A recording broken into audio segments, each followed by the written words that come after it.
Not too far from where this is. This is near Lincoln Highway, by the way, in Indianapolis. No injuries have been reported. We do want to take a live look, though, outside right now where it looks calm, Mark, but I know you've been talking about winds throughout the day, and so also, I should say, those freezing temperatures. Is this something that people have to worry about throughout the weekend? You know, it's still going to be cold throughout the weekend. We're going to be back to average here with temperatures into the 30s below freezing for much of the weekend. Winds are going to be breezy, but not as breezy, as windy as they are right now. Here's how things look right now. We just showed you this picture. The wind not affecting the lakeshore here, but boy, go to the south end of the lake. We've had reports of up to 52-mile-per-hour wind gusts at Gary right along the lake. Also, to add a little insult to injury, a little bit of light snowfall. Really didn't amount to much at all, but those temperatures have been falling throughout the day. We started in the 40s earlier today. We're now down in the 20s through the western suburbs. That's where we're going to hit for overnight low temperatures. And look at these wind gusts right now. 43-mile-per-hour winds at Midway, 41-mile-per-hour wind gusts right now in Aurora.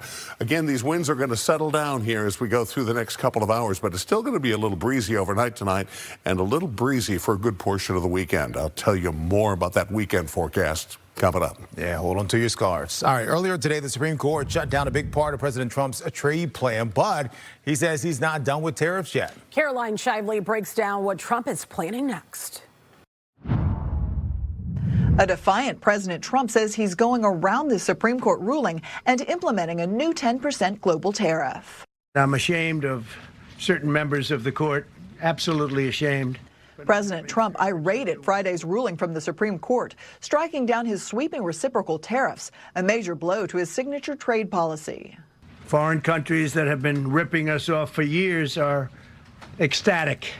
They're so happy. In a 6-3 decision, the justices ruled levying tariffs was the job of Congress. Chief Justice John Roberts writing, the framers did not vest any part of the taxing power in the executive branch. This huge amount of money, hundreds of billions of dollars at stake, you want to see Congress authorize the president to explicitly impose tariffs.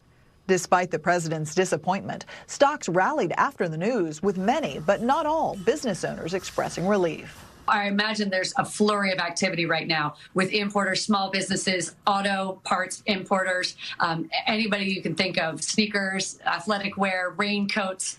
Pull it in right now. Not every tariff is going away. The administration used a separate law to slap tariffs on steel and aluminum, cars, copper, and lumber. Justice Kavanaugh, who wrote the dissenting opinion, said the ruling might even require the U.S. to issue billions of dollars in tariff refunds to businesses, a process he acknowledged is likely to be a mess. In Washington, Caroline Shively, Fox Chicago. All right, and this all started with a toy company in Vernon Hills. Last April, they took the Trump administration to court over tariffs. Today, they heard what they have been waiting on. Casey Cronish just spoke with one of the big bosses over there. Casey, what were they looking to hear here? Well, he tells me they feel vindicated. This has been a long legal battle. As you know, not only is it rare for any case to make it to the U.S. Supreme Court, but today's ruling marks an even bigger victory for the company. The decades-old toy company, as you mentioned, based here in Vernon Hills, is celebrating after this monumental win at the nation's highest court. In its lawsuit, the business, which houses several brands, including Hand to Mind and Learning Resources, argued that President Trump did not have constitutional authority to impose tariffs under the International Emergency Economic Powers Act, known as IEEPA. The U.S. Supreme Court heard its case in November, and after more than 3 months of waiting, the justices sided with the company in a 6-3 decision. Their opinion, a whopping 170 pages. Family member Stephen Woldenberg gives us his first reaction. I found out about it the same way everybody else did. I was online at about 9 o'clock in a one-on-one with a colleague, and there popped up the news, and we found out all together. It was an amazing experience. It's all very surreal. The ruling is vindicating. So we believe that IEEPA did not provide for tariffs, and so seeing the Supreme Court come down and rule in our favor, agree with our position, was very gratifying. Now the million, or shall we say multi-billion-dollar question is what happens next. UIC professor of law Stephen Schwinn explains. One is what happens with tariffs, right? And so these particular tariffs that President Trump issued under IEEPA, these tariffs will go away because of today's court ruling. But the White House has already said that it's going to look to other tariff authorities to try to fill the gap. The other thing that we ought to be thinking about is potential for reimbursement. Companies across the country have already started to retain attorneys to file claims against the federal government to recoup the tariff expenses that they paid over the past year. Whether the federal government agrees to reimburse these companies or forces them to court is still up in the air, but Professor Schwinn tells us this process could take several years to resolve. Reporting live in Vernon Hills, Casey Cronus, Fox Chicago. All right, Casey. Well, Governor Pritzker must be playing some Rihanna today. He said on the White House, "Pay me what you owe me." Now that the Supreme Court's decision is in, he wants the Trump administration to send out refund checks so families get their money back. He even drew up an invoice you're looking at right here for over $8,600,000, the amount he says Illinois families paid in tariffs. He puts it at about $1,700 for each family. Illinois Senator Dick Durbin reacting to the Supreme Court's decision on the tariffs. Yeah, Paris just got back from talking with the senator. Paris, fill us in. Yeah, we had a wide-ranging one-on-one, Terrence and Tia, and the big question right now is what happens to the money already collected by the tariffs. As you just heard, the Supreme Court has ruled today they are illegal. The emergency powers the president utilized do not justify the executive branch going over Congress's authority to enact a law that's supposedly exclusive to their purview, the power of the purse. But Senator Durbin says the Supreme Court decision should be surprising to nobody, as legal experts left and right have been sounding the alarm for months now. Now the question is, what's next? Will there be an effort to refund these tariff trade taxes that President Trump's imposed on other countries? The court described that as a mess. It is a mess of the president's own creation. And secondly, where will the president go? He's not happy with it, his Supreme Court, he calls it. But the fact of the matter is, this decision is one that was predicted by a lot of experts long ago. And there already is legislation in the House to rebate tariff money to consumers. You mentioned Governor Pritzker saying every Illinois resident should receive $1,700. That's what he believes the damage amounts to for farmers and consumers here who had to pay higher prices for the goods that were subject to these tariffs. And there is other hot topics going on in Capitol Hill. Meanwhile, as you see President Trump here, he's been pushing the SAVE Act that would mandate voter ID in every single state. It's passed the House. There's immense pressure on the Senate Republican leader, John Thune, to get rid of this long-standing filibuster rule that requires 60 votes to move forward on legislation. Some on the right want him to, quote, nuke it to pass the bill by a simple majority. Senator Durbin says he doesn't believe his colleague is going to bow to the pressure. I think the 60-vote threshold will hold up. I hope it does. But let me tell you something. Imposing a requirement on every voter in America that there are only 3 acceptable forms of identification. One of them is a passport. Half of the American people don't own a passport. The other one is a birth certificate. You look for yours lately. And for the women of our country who have gotten married and have a different name than their birth certificate, how are we going to explain that difference at the polling place when you want to vote? And a naturalization certificate is the third source of information. So it sounds simple, show your ID. But when you don't include driver's licenses, which most people use, it makes it complicated and difficult for people to vote. So if that filibuster stays around, Republicans would need 7 Democrats to sign on to end cloture and go ahead and vote on it. Doesn't look like that's going to happen as of now, but who knows if things develop. We also asked the senator who he liked in the race to replace him. We featured those candidates on a debate this week. And whether he'd seen disclosed classified Epstein files. You can look for those answers on our social media. Tia? All right, thank you so much, Pierce. Let's look at some Chicago news now. Little Village leaders are demanding that the FBI investigate a Franklin Park killing. Silverio Villegas Gonzalez was shot and killed on September 12th by an ICE agent. The 38-year-old father was accused of dragging the agent while trying to flee a traffic stop. Initially, DHS officials said the agent feared for his life, but that storyline was debunked by body camera footage that captured the very same agent claiming that his injuries were, quote, nothing major. Local activists are now questioning why 5 months after this killing, no investigation has been opened, unlike 2 fatal DHS-related shootings in Minneapolis. We will not forget, and we will not let them make us forget. they will not erase his name from history because there are people who remember him, and we will always remember him. We are fighting for justice, not just for Silverio, but for every migrant who has faced inhumane acts against them and for human persecution against a family member, against a neighbor. Oh, they're here.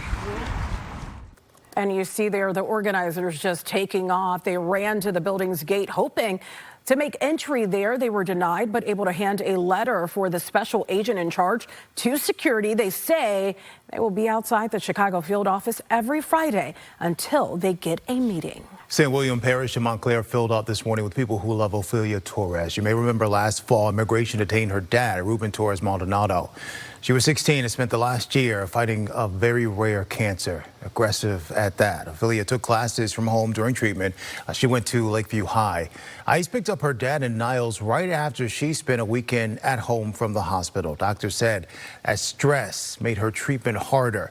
So she posted a video online, and after people called for his release, he got out on bond. Reina Torres, the Consul General of Mexico, spoke after the service. Today was a very sad day. We are with our community. We're close to our community, and I really appreciate the love that the family Torres has received today. A judge recently ruled Ruben Torres Maldonado could stay in the U.S. because of the impact on his children. That opens the door for him to apply for permanent residence. An Illinois congresswoman is asking President Trump to lower flags at the White House to honor the life of Reverend Jesse Jackson Sr. The civil rights icon died this week at the age of 84. Flags in Illinois and South Carolina have been at half staff since Wednesday and are scheduled to remain lower through the remainder of this month. Congresswoman Robin Kelly says she has asked that the president issue a similar directive in honoring Jackson's contributions to American history. Kelly notes that last September, Trump ordered all American flags be lowered to honor conservative political activist Charlie Kirk.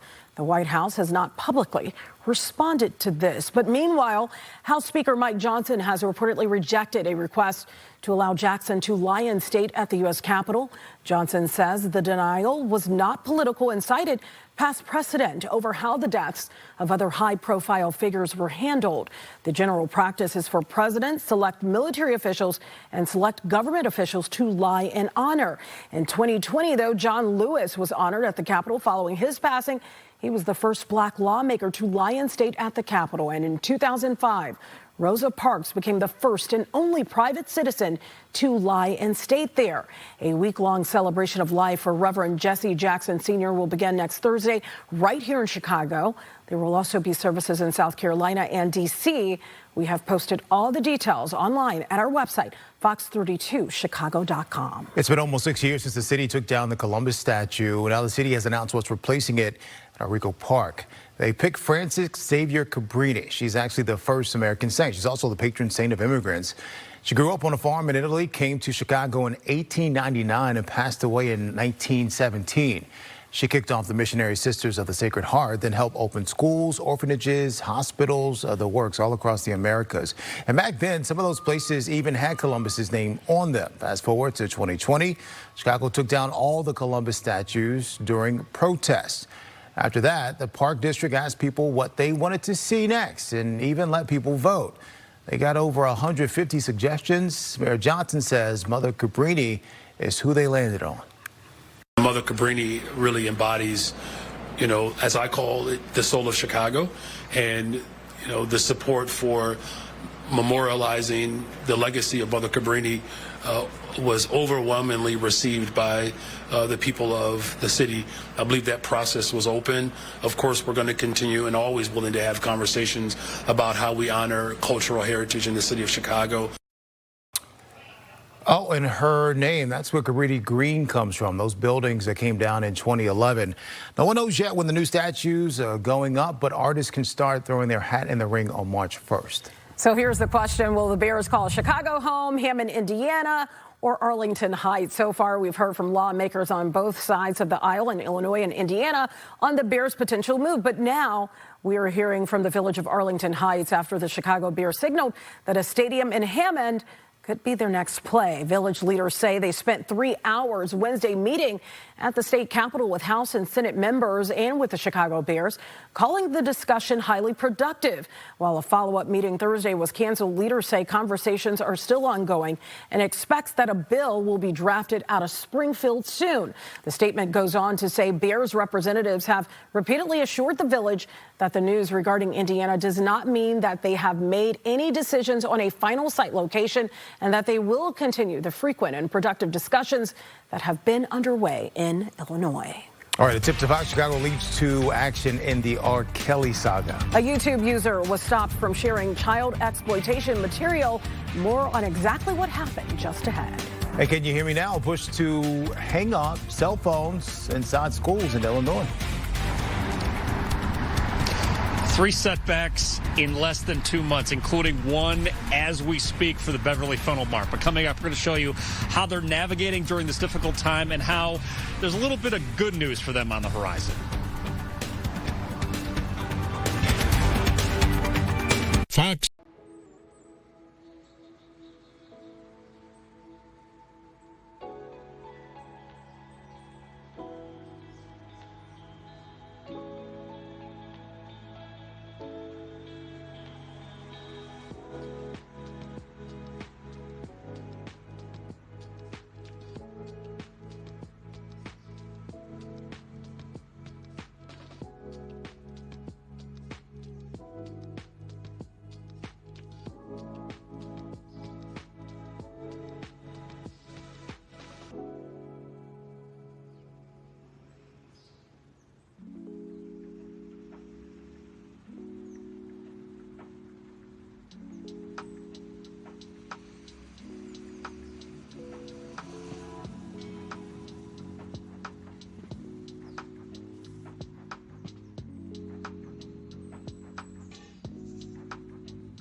Work as hard as you do.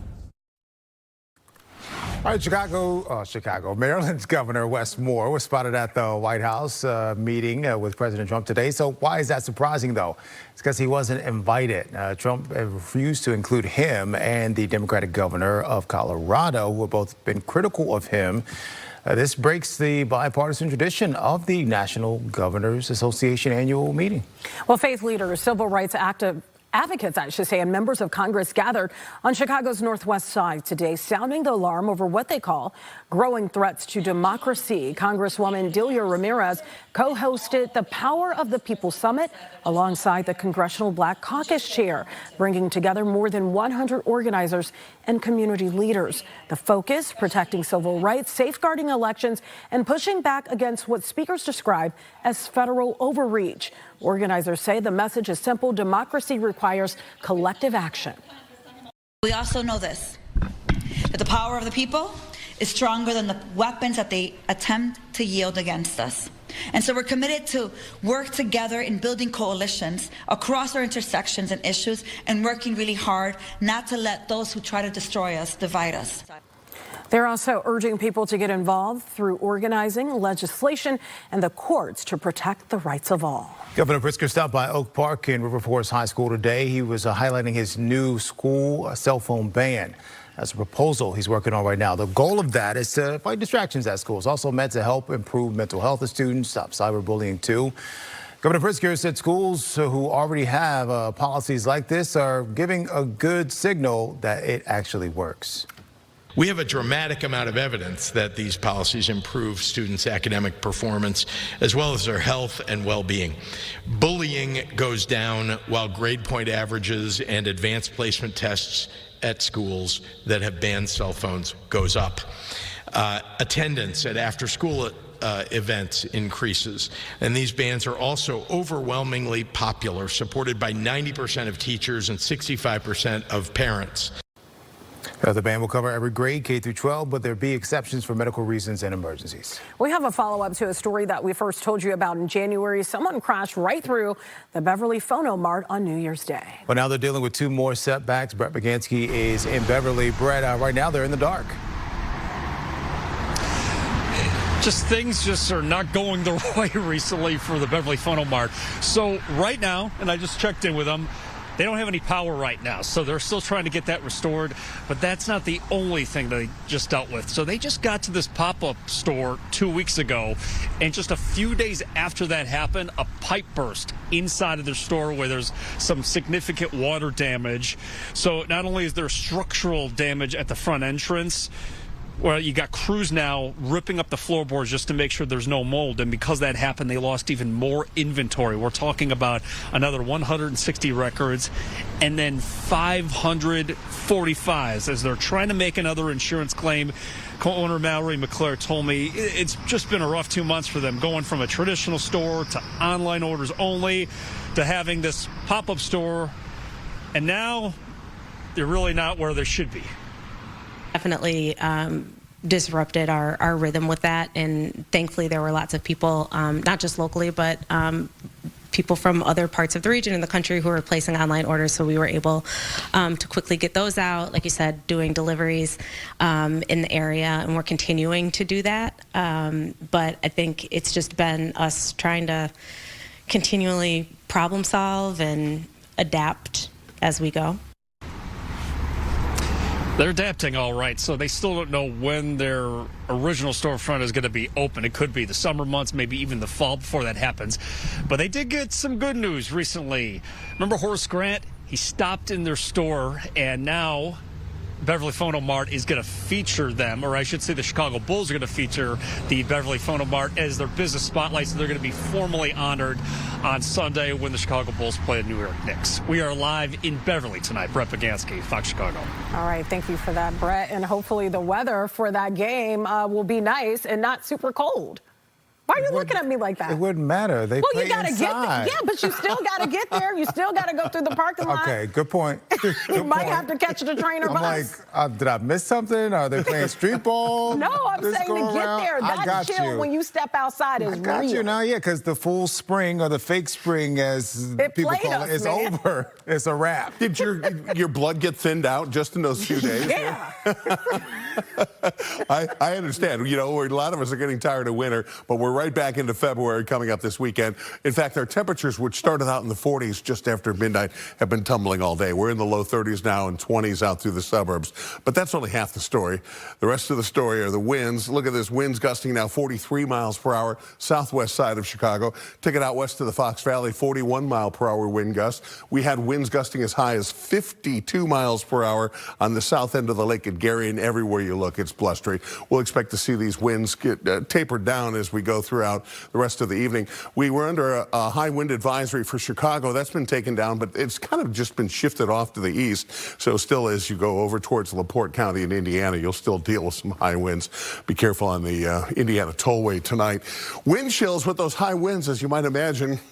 Well, it's cold. Feels like 13 degrees right now And the Fox Valley, 17 degrees on the square in Woodstock. Feels like teens here in Chicago. So, yeah, a little taste of wintertime. It is cloudy. We've had some snow today. Trace amounts across parts of the area, not much to really give us much of a dusting. You may have had some accumulation on some grassy areas in some pockets of the region, but for the most part, this has just been more of a nuisance. We do have some more pockets of light snowfall coming over the course of the weekend, too. Don't think it's going to amount to a whole lot.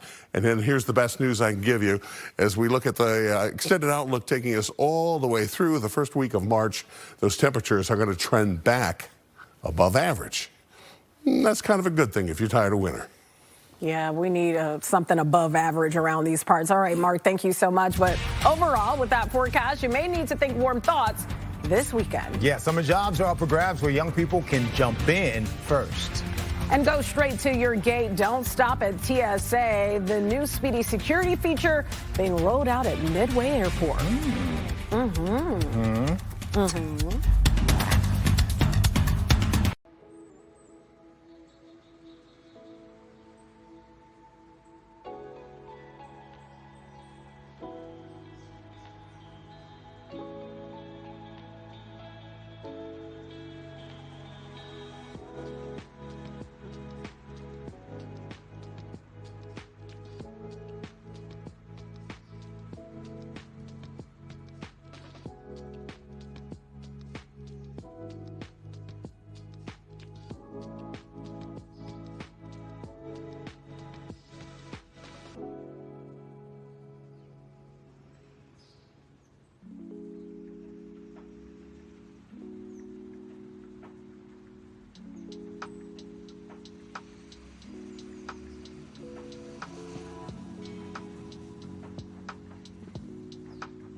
Approve this message.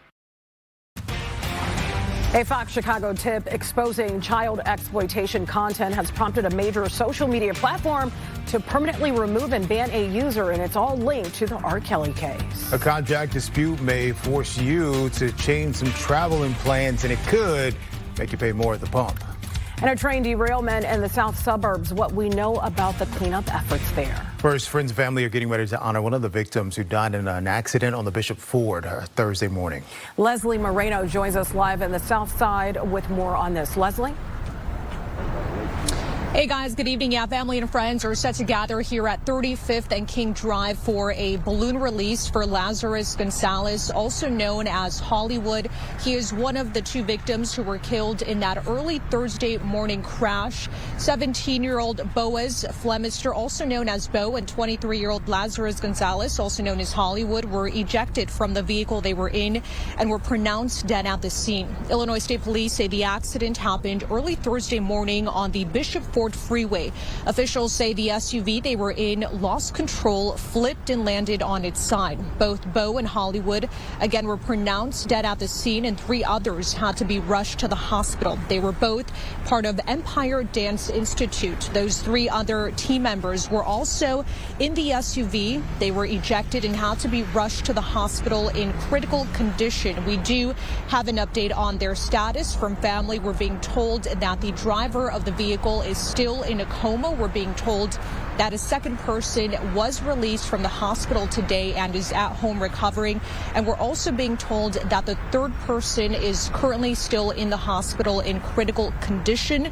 Officials say that the accident here is still under investigation. We will, of course, have more from the balloon release coming up at 5. For now, we'll toss it back to you guys in the studio. All right, we just got confirmation from Chicago police. 2 people are in custody. They're accused in a pair of deadly carjackings. The suspects have not been charged or identified, so technically they're not suspects. We do know the victims included 22-year-old Derwin Torado. His family and friends held this candlelight vigil over the weekend. He was sitting in the car during the early morning of February 11th when he was attacked and shot. Police believe his vehicle was later used in another carjacking. That one was fatal too, just an hour later. The second victim was identified as Damon Killam. Fox Chicago received a tip that explicit content involving a minor was being distributed on YouTube. Content depicting a Jane Doe victim from the criminal case against R. Kelly. The woman recently came forward publicly in a new book identifying herself as Rashana Landfair. After reviewing the information, we contacted YouTube for answers. Within 24 hours, the streaming platform confirmed it terminated the channel for violating its child safety policies. YouTube also tells us the user is now permanently banned, prohibited from using, possessing, or creating any future channels on the platform.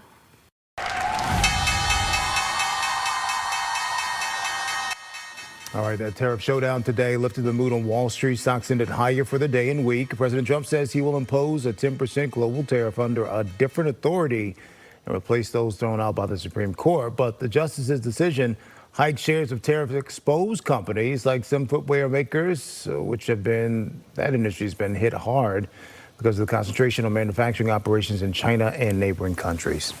A potential strike at BP's Whiting facility could drive up gas prices. More than 800 workers say they are ready to walk off the job. Union members held a rally outside the refinery this past Saturday. The union, United Steelworkers, said the company is threatening to cut 100 union jobs through outsourcing and has failed to invest in refinery safety. There's also a dispute over the use of AI to monitor workers. In 2015, the same union went on strike for 99 days. The Whiting refinery is one of the largest in the world, and if you remember, there was an outage at the plant last October that caused prices to go up by 50 cents a gallon. BP says it remains committed to negotiating in good faith. Well, 121 days until summer, and this is something that maybe you won't have to deal with in terms of traveling in the summer months. Getting through security at Midway Airport just got easier for Clear Plus members. Clear's new biometric e-gates went live today. They verify your identity in under just 5 seconds, allowing you to bypass the TSA podium and go straight to physical screenings. Clear says the innovation is part of a nationwide push to modernize airport security. And speaking of summer, the Chicago Park District wants to help teens land a summer job. Tomorrow kicks off a series of teen opportunity fairs. This is open for youth ages 13 and up. You'll be able to learn about summer and spring gigs with the Park District and apply right there on the spot. So make sure you wear your best. There will also be staff on hand to help students through the application process for training-based programs. Grab your phones right now and take a picture of your screen. The first fair is tomorrow at Warren Park and will continue every Saturday through March 14th. Last year, the Park District hired more than 2,600 young people under the age of 25. You don't have to wait until summer to enjoy some live jazz. The Chicago Winter Jazz Fair is happening this weekend at the Chicago Cultural Center. It's free. The music started this morning. It runs through 10 o'clock tonight. There'll also be panel discussions and a vendor fair as well. All right, well, we got a taste of what felt like summer for a little bit, and then, you would say no? No, I don't know. spring. Anytime it warms up in my mind, I'm like, we're getting close to summer, but apparently we're not that close. And the bottom is dropping out all over again. Back to winter. She's back. She's Old back. man Winter. He is back. My bad. But I like that song, She's Back. You know it's in a song. I was thinking of a different song. What and song the were you bottom thinking of? drops out, you know. That's, never mind. Before our time, is that what you're trying to say? No, I just have songs playing in my head most of the day, Bottom and drops other people are like, what are you listening to on your head track? Okay. All right, here's what's going on right now. We do have temperatures that are going to be getting back to normal, which is temperatures pretty close to the mid-30s. That's going to be for the next couple of days. Good news is after that, we're not going back to the 60s, but we are going back above average. So by the middle part of the week, we're back up into the mid-40s, a good 7, 8, 9, 10 degrees above average. And we really pop out as we head towards Friday up to 51 degrees. We cool off a bit on Sunday, but then as we round out the 10-day forecast, we remain above average. And at this point, above average, that's the best we can do for you. Okay, if you live in the south suburbs, this may have impacted your morning commute. 17 train cars derailed near 140th and Spalding Avenue. The area borders both Harvey and Dixmoor. Several crossings were blocked. It is still important to note officials say there were no injuries or hazardous material spills. Promise fulfilled. First installment property tax bills are available online now. Earlier this week, the board president and treasurer announced the bills would be on time. There were some tech issues last year that delayed the bill, so this time the county is giving everyone extra time to pay. Paper bills will be in your mail by March 2nd, they say, and payments are due by April 1st. Coming up after the break, the House of Tomorrow. Yeah, that's you. Go ahead. No, that says Tia. Okay, but I share, so. Oh, girl. Yeah. We've got a look inside a multi-million-dollar renovation project of America's first glass house, and it's happening right in our backyard. Come on back.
Morgan & Morgan.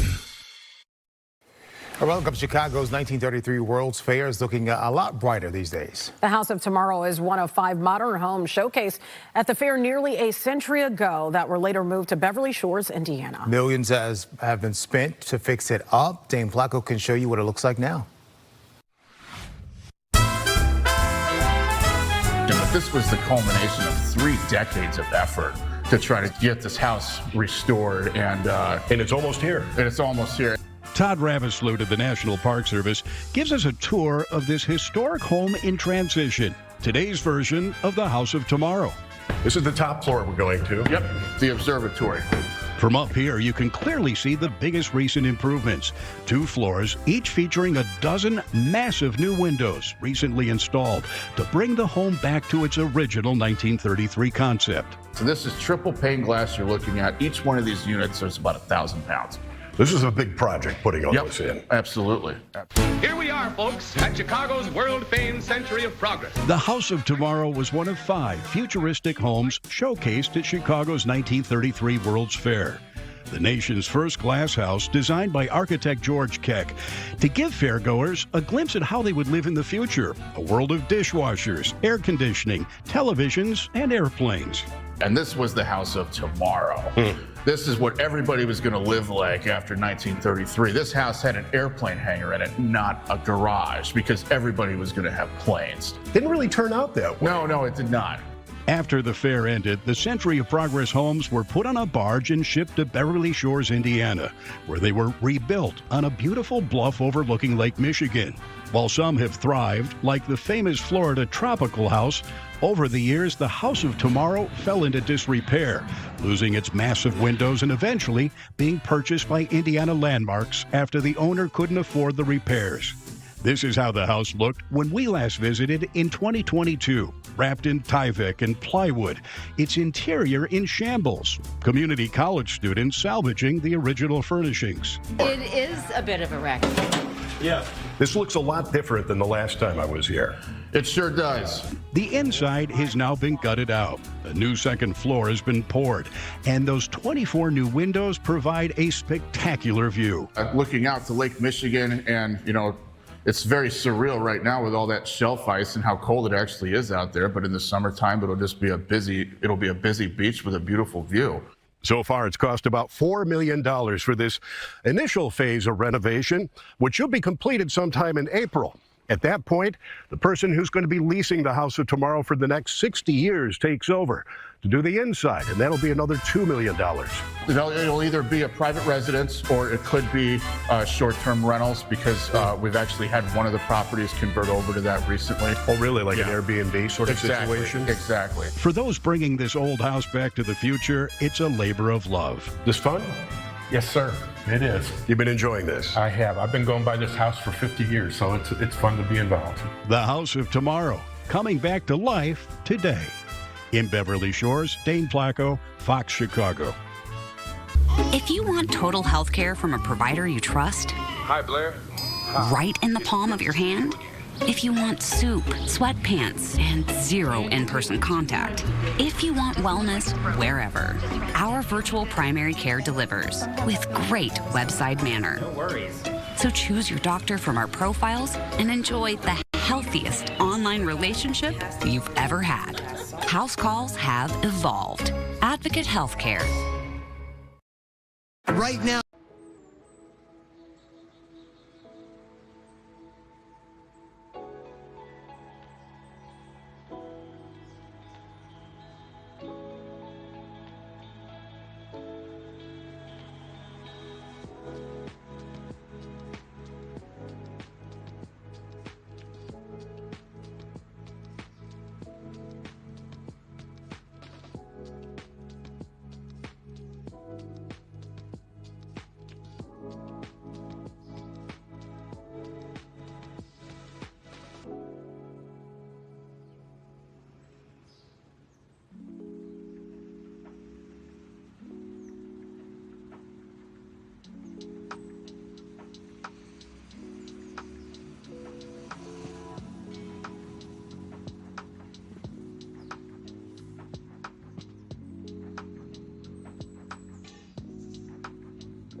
It's yours. I will do my best to be honest and fair, friendly and helpful, considerate and caring, courageous and strong, and responsible for what I say and do. Just 24 hours ago, a group of Englewood Girl Scouts were at risk of losing their troop, but now they are looking to make a historic run. Troop leader Lauren Hightower is here with us, hanging out this afternoon. Thanks for joining us. Tell us about your troop. We can hear you. It went away. Oh, you can hear me? Yes, we can hear you. So I did not hear the rest of your question. It faded out. No, just tell us about your troop. Oh, okay. Hi. So we are a community troop based in Englewood. We started about 2021. I helped co-found the troop with my co-leader, Diamond Franklin. We started with about 12 young ladies, 12 to 15 girls, and then we have increased to over 30 girls. So we have been in the Englewood community now for 4 years, and we have a mix of our Hope Manor 2 girls who live here with our veterans and our civilians, and then we also have a mix of young ladies from Nicholson just down the street. Now, go ahead. I was going to say, this is the time for cookie season, and we know your girls were facing a real challenge here with sales. What was the issue? So our biggest challenge was helping our girls sell, getting enough cookies. Our goal this year was 2,100 packages. That is the biggest goal that we have had since starting Girl Scouts. And we actually had not hit our mark. It ends in 2 weeks, March 4th. And we had not hit our mark. But overnight, our sales exploded. I don't know what happened. We are now at 7,000 boxes sold for the troop. 7,000? Wow. Yeah, so we just had to up our goal to 10,000. And it just happened in just really weird increments. So I think yesterday somebody bought 500 boxes. And then today the number just keeps increasing and increasing. So we've had to raise our goal twice now. We went from 2,100 to 3,000, then to 4,200. Then 5,000. So now we're at 10,000 to see if we will be able to get there. Wow, community support must feel amazing. Thank you. We also started selling in other states.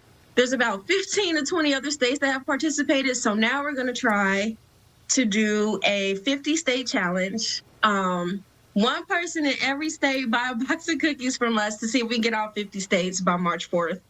So let me ask this question. So was this, a rallying of social media that made this happen? I honestly think so. We spoke to Block Club Chicago on Tuesday. And then after that, it just exploded. I actually had somebody come in today. She said, my son sent me this article. I came here to get Girl Scout cookies. She just bought 16 boxes. So it's really booming just from social media exposure and word of mouth, everyone sharing our link. We are so grateful. Yeah, you can never go wrong on the weekend with some hot cocoa, maybe some coffee, and one of those boxes of Thin Mints. So I understand. Troop leader Lauren Hightower, we appreciate you so much coming on our show today. And we will have a link right on our website where folks can get some hands on those cookies, Fox 32 Chicago. And even if you gave up cookies for Lent, still support the Girl Scouts, and then you can bring the cookies to work and share them with your coworkers. Thanks so much. Thank you. Good luck. Thank you so much for being with us. Okay, we got to talk about this weather since we were talking about coffee. I should have had some coffee today. I feel like I need something to warm me up. I don't think you need any caffeine. You don't think so? I'm already wired. I don't think you need any more of a boost. All right, stay with us. We'll be right back. Lord have mercy.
hoops. All right. It doesn't matter how cold it is out there. It can be super hot. It doesn't change anything when it comes to the bean. We always see folks out there marveling, taking their photos. True. It looks especially shiny today. Yeah, it could be snowing. It could be blowing. We had both those things today. We had a little bit of snow, and we had some winds 40 to 50 miles per hour. And, still folks out there. Still people out there, Mark. Yeah, that is like so big over your shoulder right there. Doesn't it? It looks so big and shiny right there.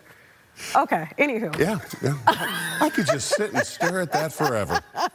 All right, I'd like to see some sunshine in the forecast. Don't see any of that, unfortunately, coming anytime soon. We do have the clouds right now. 31 degrees. Winds sustained at 17 with some higher gusts. Makes it feel like 19 degrees, the current wind chill value.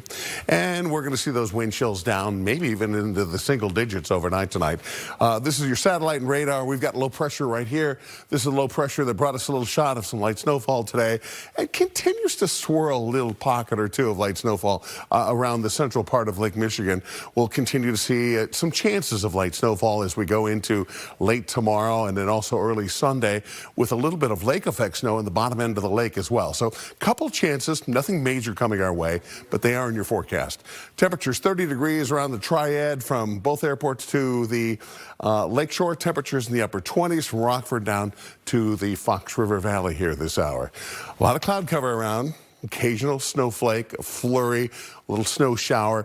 Any significant snowfall? By significant, I mean an inch or two or maybe 3. If we see anything like that, it is going to be on the bottom end of the lake in northwest Indiana. Temperature staying in the 30s, a degree or two below average through the weekend. Average is about 35. But by the time we get back to Tuesday, things start to come back around. We'll push us back into the 40s for midweek. That low kind of slow to move away. And we have another little disturbance bringing us some light snowfall in. Again, this is on your Saturday. And watch for at least a chance of a little flake or two floating around, kind of like we saw today. And then as we go into Sunday, look at this low pressure area. It kind of gets backed up like bad plumbing. It kind of comes back our way, and it hurls a little bit of light snowfall around the area. Again, the best chance is over Michigan, northwest Indiana. Tonight, we're down to 28 degrees, cloudy skies. The winds generally subsiding a bit. 38 tomorrow, mostly cloudy skies.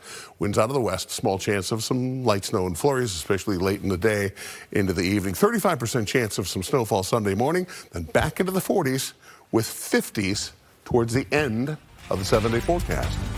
We're not quite to the end of the newscast. We've got more good stuff coming our way.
soon. Now at 5, the Supreme Court striking